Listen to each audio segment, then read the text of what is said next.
তীব্র তাপপ্রবাহের আবহে water bell পদ্ধতি চালু করলেন বাঁকুড়া গার্লস প্রাইমারি স্কুল কর্তৃপক্ষ। স্কুল কর্তৃপক্ষের তরফে জানানো হয়েছে, সকাল 7:45 ও 9:10 বেল বাজার সঙ্গে সঙ্গে সমস্ত ছাত্রীরা নিজেদের সঙ্গে থাকা জলের বোতল থেকে জল খাবে, আর এই বিষয়টি দেখভাল করবেন স্কুলের শিক্ষকরা। এই বিষয়ে বাঁকুড়া গার্লস প্রাইমারি স্কুলের প্রধান শিক্ষিকা অনুভা মাহাতো বলেন, এই গরমের দিনে শিশুরা অসুস্থ হয়ে পড়ছে, আর তাই অসুস্থতার পিছনে মূল কারণ হচ্ছে জল কম খাওয়া, আর সে কারণে এই উদ্যোগ নেওয়া হয়েছে বলেই জানাচ্ছেন তারা।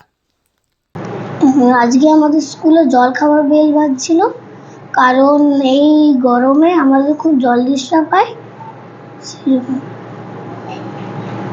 তারপর কি তোমরা সবাই জল খেলেন? হ্যাঁ। ম্যামটা ছিল? হ্যাঁ। কতটা কষ্ট হচ্ছে গরমে? গরমে খুব ঘাম দিচ্ছে। হ্যাঁ। জলটা খাওয়ার পর কিছু হলেও কি শান্তি আসছে? হ্যাঁ। কি নাম তোমার? আরাধ্যা দে। আমরা জল খেলাম প্রত্যেকে। কেন জলের প্রয়োজন কতটা? আমাদের জলের প্রয়োজন অনেক, কেন এই গরমে আমাদেরকে জল ছাড়া আমাদের অনেক শরীর থেকে ঘাম বেরিয়ে যায়। হ্যাঁ, কষ্ট হয়। প্রতিদিন কি খেতে বলেছেন ম্যামটা জল? হ্যাঁ। এই ঘন্টা পড়ার সাথে সাথে হুম। তোমরা কি খাও? হ্যাঁ। কেমন লাগে একসঙ্গে যখন জল খাও? ভালো। কি নাম তোমার? আমার নাম স্নেহা পাল। আপনারা জানেন যে এর আগে উড়িষ্যাতে জলঘণ্টা বা ওয়াটার বিল চালু হয়েছে। আমাদের পশ্চিমবঙ্গেও একই সমস্যা, ক্রমবর্ধমান তাপমাত্রা, এবং আমাদের বাঁকুড়াতে তাপমাত্রা প্রায় 42 ডিগ্রির ওপরে উঠে গেছে। ছোট শিশুদের মধ্যে অসুস্থতার হার অনেক বেশি দেখা যাচ্ছে। শরীরে জলের অভাব এর প্রধান কারণ।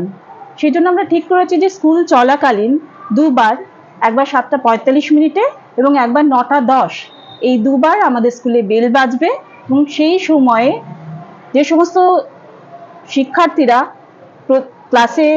ক্লাস চলাকালীন সবাই আমাদের টিচারদের উপস্থিতিতে, তাদের তদারকিতে প্রত্যেকে জল পান করবে, যাতে তাদের শরীরে এই জলের অভাবটা মেটে। মাঝখানে আমাদের টিফিন আওয়ার আছে 8:30, সেই সময় তো বাচ্চারা জলপান করছেই, তাই শারীরিক সমস্যা থেকে আমরা কিছুটা হলেও তাদের দূরে রাখতে পারবো আশা করছি।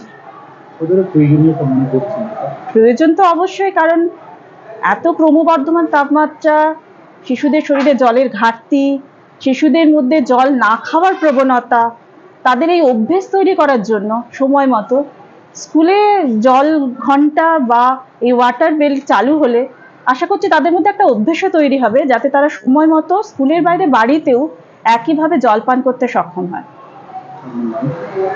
আমি বাঁকুড়া গার্লস প্রাইমারির হেড টিচার অনুভা মাহাতো।